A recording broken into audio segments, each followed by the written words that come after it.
श्रीनाथ जी गुरु गोरखनाथ जी के चरणों में आदेश आदेश आदेश। महामाई महाकाली भैरव बाबा भगवान दत्तात्रेय जी नवनाथ 84 सिद्धों के चरणों में आदेश आदेश आदेश। अलख निरंजन हर हर महादेव।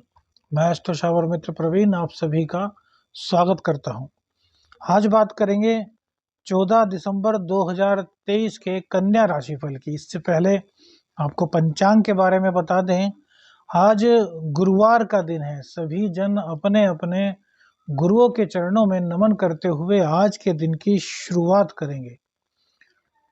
मार्गशीर्ष शुक्ल पक्ष की द्वितीया तिथि आज रहेगी।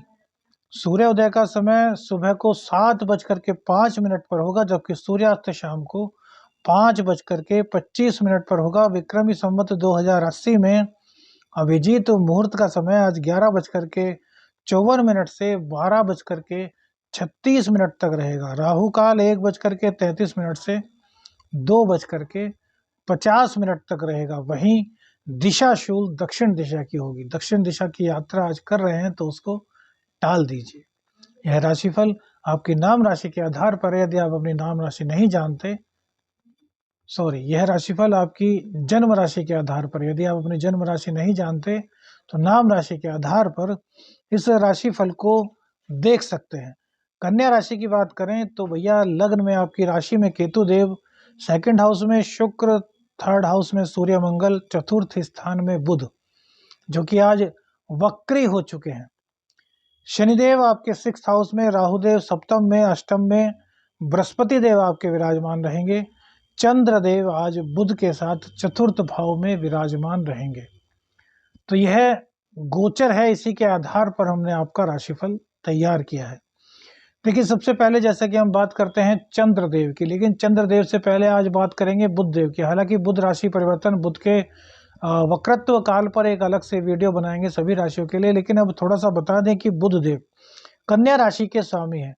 और देखिए, शुभ ग्रह का वैसे भी वक्री होना ज़्यादा अच्छा नहीं माना जाता। गुरु ग्रह वक्री होते हैं तो काफ़ी अच्छा प्रभाव देते हैं, लेकिन बुधदेव वक्री हुए तो जो भी ग्रह वक्री होता है वो एक घर पीछे और एक घर आगे दोनों का ही प्रभाव देता है।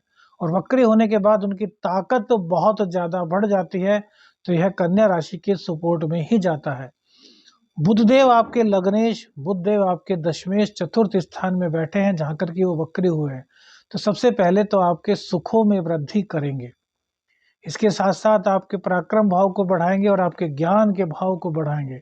यदि आप अकाउंटेंसी में हैं, किसी भी तरह के वाणिज्यिक क्षेत्र में हैं, बैंकिंग सेक्टर में हैं, किसी प्रकार का व्यवसाय करते हैं, और यदि खाने से संबंधित कोई व्यवसाय, जो खाना वगैरह बनाते हैं, आजकल बहुत सारे फास्ट फूड्स बनाने वाले हैं, जिसमें भी खाना भोजन बनाने से संबंधित कार्य करते हैं, उनके लिए गोचर बड़ा ही शुभ होने वाला है। बुधदेव की दृष्टि दसम भाव पर रहेगी, और दसम भाव आपकी आजीविका का भाव है, आपके कार्य क्षेत्र का भाव है। तो ये आपकी आजीविका आपके कार्य क्षेत्र को बढ़ाने का कार्य करेंगे। हाँ, वक्री होने से भैया कुछ दिक्कतें तो आपको होंगी, उसके बारे में जो राशिफल बनाएंगे उसमें बताएंगे। अब बात करते हैं बुध देव का जो प्रभाव पड़ेगा वो आपको बताया। अब चंद्रदेव भी बुध के साथ बैठे हैं, एकादशेश चतुर्थ भाव में बैठते हैं, तो यह बहुत ही अच्छी बात होती है। यह आपको सुखों का साथ दिलाती है। माँ का सुख, घर का सुख, वाहन का सुख, अपने घर का सुख, यदि इन चीज़ों से आप वंचित थे तो आज आपको यह सुख अवश्य ही प्राप्त होंगे। यदि आपकी कुंडली में बुध ग्रह पीड़ित नहीं है, बुध ग्रह नीच के नहीं हैं, बुध ग्रह अच्छी अवस्था में है, बली अवस्था में, अच्छे स्थान में बैठे हुए हैं, तो आज आपको चंद्र और बुध की युति का बड़ा अच्छा लाभ मिलने वाला है। चंद्रदेव आपकी कुंडली में पीड़ित हैं, तो हमने एक उपाय, अभी एक शॉर्ट डाला है कि चंद्रदेव यहाँ बैठे हैं, तो वो शॉर्ट जरूर देखिएगा। उसमें एक उपाय भी बताया है हमने कि क्या उपाय करना चाहिए। वैसे सबसे अच्छा उपाय, यदि चंद्रदेव पीड़ित हैं तो शिव तांडव स्तोत्र का पाठ और रुद्राभिषेक होता है। एक जल्द ही आपको भगवान शिव का अति गुप्त मंत्र देंगे। उसके लिए आप बबूल के पत्ते एकत्रित करना शुरू कर दीजिए। लगभग एक कलश भर बबूल के पत्ते, ऐसे ऐसे 5 कलश बबूल के पत्ते आप एकत्रित कर लीजिए। उनको गंगा जल के साथ मिला करके पीसना है। एक मंत्र, अति गुप्त मंत्र देंगे, उससे भगवान शिव की प्रसन्नता प्राप्त होगी। अकाल मृत्यु आपके घर में कभी नहीं होगी। और भैया चंद्र किसी भी तरह का पीड़ित होगा तो चंद्रदेव की कृपा आपको अवश्य ही मिलेगी। बबूल के पत्ते एकत्रित करना शुरू कर दीजिए। चंद्रदेव का चतुर्थ में गोचर भैया हमारे हिसाब से बहुत अच्छा है। चंद्रदेव आज केतु के नक्षत्र से गोचर करेंगे। केतु देव लग्न में बैठे हैं, तो कहीं ना कहीं लग्न की कमजोरी तो रहेगी, कुछ ना कुछ निराशा तो आपको जरूर रहेगी। क्योंकि देखिए केतु धर्म के मार्ग पर अग्रसर करता है। आप धर्म के मार्ग पर तो चलेंगे, लेकिन आपके मन में कहीं ना कहीं कुछ ऐसी भी भावना रहेगी कि यार कुछ नहीं होता धर्म कर्म पर चलकर। जो लोग धर्म कर्म नहीं करते उनको काफी सुख मिल रहा है, और हम धर्म कर्म करते हैं हमें दुख ही दुख मिल रहे हैं। इस तरह की परिपाटी आपकी जरूर रहेगी, लेकिन इस सोच को आपको थोड़ा चेंज करना होगा। जो लोग भी सुख भोग रहे हैं वो उनके अभी के कर्म नहीं, वो उनके पूर्व जन्म के कर्म है। हो सकता है उनके माता पिता ने, उनके पूर्वजों ने बहुत अच्छे कर्म किए हों, उन्होंने भी पूर्व जन्म में बहुत अच्छे कर्म किए हों, जिसके कारण वो इस जन्म में अच्छे कर्म ना करने के बावजूद भी बहुत अच्छी सुख सुविधाएं भोग रहे हैं। लेकिन जब उनके वो पुण्य कर्म जिनके बदौलत आज वो सुख भोग रहे हैं खत्म हो जाएंगे, तो आज के कर्मों का जो फल है उन्हें अवश्य ही मिलेगा। तो इसलिए कभी भी यह मत सोचिए। हाँ, यह बात सही है कि जो धर्म कर्म के पथ पर चलता है उसको दुख ज्यादा मिलते हैं। धर्म कर्म पर चलने का मतलब है प्रभु के निकट जाना, और प्रभु के निकट वो ही जा सकता है जो पवित्र हो, जो पापी ना हो। तो आपके जो पाप कर्म हैं जब तक वो हैं, वो आपको प्रभु के पास कैसे जाने देंगे।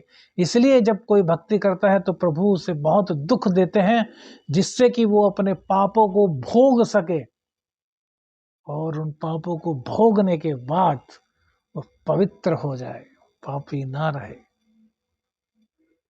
आदेश आदेश बहुत गहरी बात है, समझिएगा। शुक्र देव की स्थिति आपके लिए बड़ी पुण्य कारक बन रही है। चंद्रदेव उसमें पूरा सपोर्ट करेंगे तो भाग्य का सपोर्ट आपको मिलेगा। धन प्राप्ति, धन संचय। जो लोग शुक्र से संबंधित व्यापार करते हैं, जैसे कि beauty parlour, spa centre, film अभिनेता, इनको बहुत ज़्यादा लाभ मिलेगा। इस फील्ड में यदि आप हैं, किसी भी तरीके से आप इस फील्ड में सम्मिलित हैं, जैसे कि एक पिक्चर में अभिनेता होते हैं, अभिनेता के अलावा भी बहुत सारे पद होते हैं जिनका हमें पता भी नहीं होता। अभिनेता पर्दे पर आते हैं तो उनका सबको पता होता है, लेकिन फिल्म इंडस्ट्री से जुड़े सभी लोगों के लिए यहाँ पर आज अच्छा ही शगुन दिखाई दे रहा है, क्योंकि चंद्र और बुध की भी युति है, तो बिजनेस में भी सफलता, नौकरी नहीं थी तो नौकरी भी आपको मिल रही है। आज एक चीज आपके साथ में और होगी, क्योंकि बुध वक्री हो गए हैं, तो थोड़ा सा बच्चों की तरफ आपको ध्यान देना चाहिए। थोड़ा स्किन संबंधी रोग आपको हो सकते हैं, शरीर पर कुछ लाल चकत्ते, लाल दाने, या फिर मुंह की थोड़ी दिक्कत आपको उठानी पड़ सकती है, तो इसका थोड़ा सा आपको ध्यान रखना होगा। और हाँ, अचानक से धन प्राप्ति जिन कार्यों में होती है उन कार्यों को आज मत कीजिएगा, क्योंकि इसमें आपके नुकसान होने की संभावना अधिक है। देखिए भाग्य आपका बहुत अच्छा है, कुंडली में दशाएं बहुत अच्छी चल रही है, हो सकता है आपको फायदा हो जाए। लेकिन हम एक जर्नल प्रेडिक्शन में बता रहे हैं कि आज अचानक से धन प्राप्ति का फायदा नहीं दिखाई दे रहा, क्योंकि चंद्रदेव केतु के नक्षत्र से गोचर कर रहे हैं। राहु और केतु हमेशा आमने सामने होते हैं, तो ये भ्रम की स्थिति उत्पन्न करते हैं। अब ये चीजें अचानक से जब हमारे सामने आती हैं, जिसमें कि अचानक से धन प्राप्ति हो, तो वो जिस चीज से धन प्राप्त होती है वो चीज अचानक से हमारे पास आती है और माइंड को एकदम क्लिक करती है कि यार हो सकता है हम इस कार्य को कर दें तो कल को हमें बहुत फायदा हो जाए। लेकिन वो एक भ्रम जाल होता है, इस भ्रम जाल में आपको नहीं फंसना चाहिए। अब दूसरी बात, बृहस्पति और शुक्र एक दूसरे को देख रहे हैं, इसलिए आपकी बुद्धि प्रखर है। बुद्धि में, आपके धर्म भाव में, आपके मन में कोई भेद नहीं रहने वाला। सूर्यदेव देखिए इनकी पावर घट रही है। सूर्यदेव अब नए घर में जाएंगे, अर्थात चतुर्थ स्थान में आपके आ जाएंगे 15 तारीख में, तो यहाँ पर सूर्यदेव आपको काफी अच्छा फल देंगे। लेकिन अभी तृतीय भाव में तो थोड़ा सा आपको सूर्योदय से पहले उठना चाहिए। हालांकि मंगल देव आपके अंदर पराक्रम, जोश सभी पूर्ण रूप से भर रहे हैं, लेकिन सूर्यदेव के कमजोर होने से थोड़ी सी दिक्कत है, क्योंकि राजा जब कमजोर होता है तो सेनापति भी थोड़े से डाउन हो जाते हैं, क्योंकि सेनापति के घर में ही राजा है, तो राजा और सेनापति पूरी सेवा में उनकी लगे हुए हैं। तो आपको थोड़ा सा अपने पराक्रम को बढ़ाना है, अपनी निराशा को दूर करना है, अपने अंदर जो भी आपके गलत फहमियाँ, गलत विचार या गलत तरह की आशंकाएं आ रही हैं, उनको आपको अपने दिल से निकाल फेंकना है, क्योंकि समय आपके लिए पूर्ण रूप से शुभ है। कहीं से भी किसी तरह की कोई दिक्कत वाली बात आज आपके राशि फल में नहीं दिखाई दे रही। एक चीज और देखिए, कन्या राशि में केतु देव विराजमान है, और केतु देव के जो स्वामी हैं बुध, वो बृहस्पति की राशि में बैठे हुए हैं, और बृहस्पति अष्टम में चले गए हैं, शुक्र को देख रहे हैं। तो यहाँ शुक्र, बुध और बृहस्पति तीनों ही किसी ना किसी तरीके से कनेक्टेड हो रहे हैं। तो यहाँ पर आप यदि बुध को मजबूत करते हैं तो बृहस्पति और शुक्र की कृपा आपको अपने आप मिल जाएगी, क्योंकि जो बुध का संबंध है बृहस्पति से, वो भी पंचम और नवम का संबंध बन रहा है। और पंचम नवम का संबंध एक तो संतान प्राप्ति के लिए बहुत अच्छा है, शिक्षा प्राप्ति के लिए बहुत अच्छा है, और दूसरा भाग्य को सपोर्ट कर रहा है। सूर्य और मंगल की दृष्टि आपके भाग्य भाव पर है, वही पंचम नवम का संबंध होने से बृहस्पति देव, क्योंकि भाग्य के कारक होते हैं, पंचम नवम का जब संबंध आपके उससे बनता, आपकी कुंडली में गोचर वश बनता है बुध के साथ बृहस्पति का, तो वाणी आपकी ओजस्वी होती है। आप जो मुंह से कहते हैं वो कहीं ना कहीं पूर्ण होने के कगार पर होता है, यदि आप सात्विक मार्ग पर चल रहे हैं।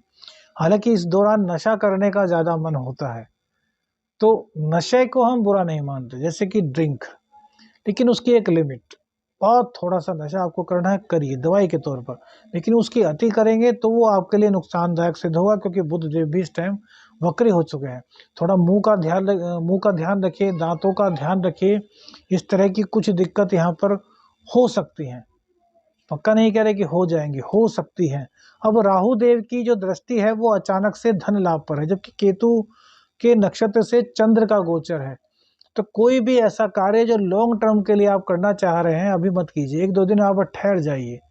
चंद्र देव जब राशि परिवर्तन करके शनि की राशि में आए, या फिर जब शुक्र की राशि में चंद्रदेव आए, तब लॉन्ग टर्म इन्वेस्टमेंट करने के बारे में सोचिए। अभी इस बारे में बिल्कुल भी आपको नहीं सोचना है।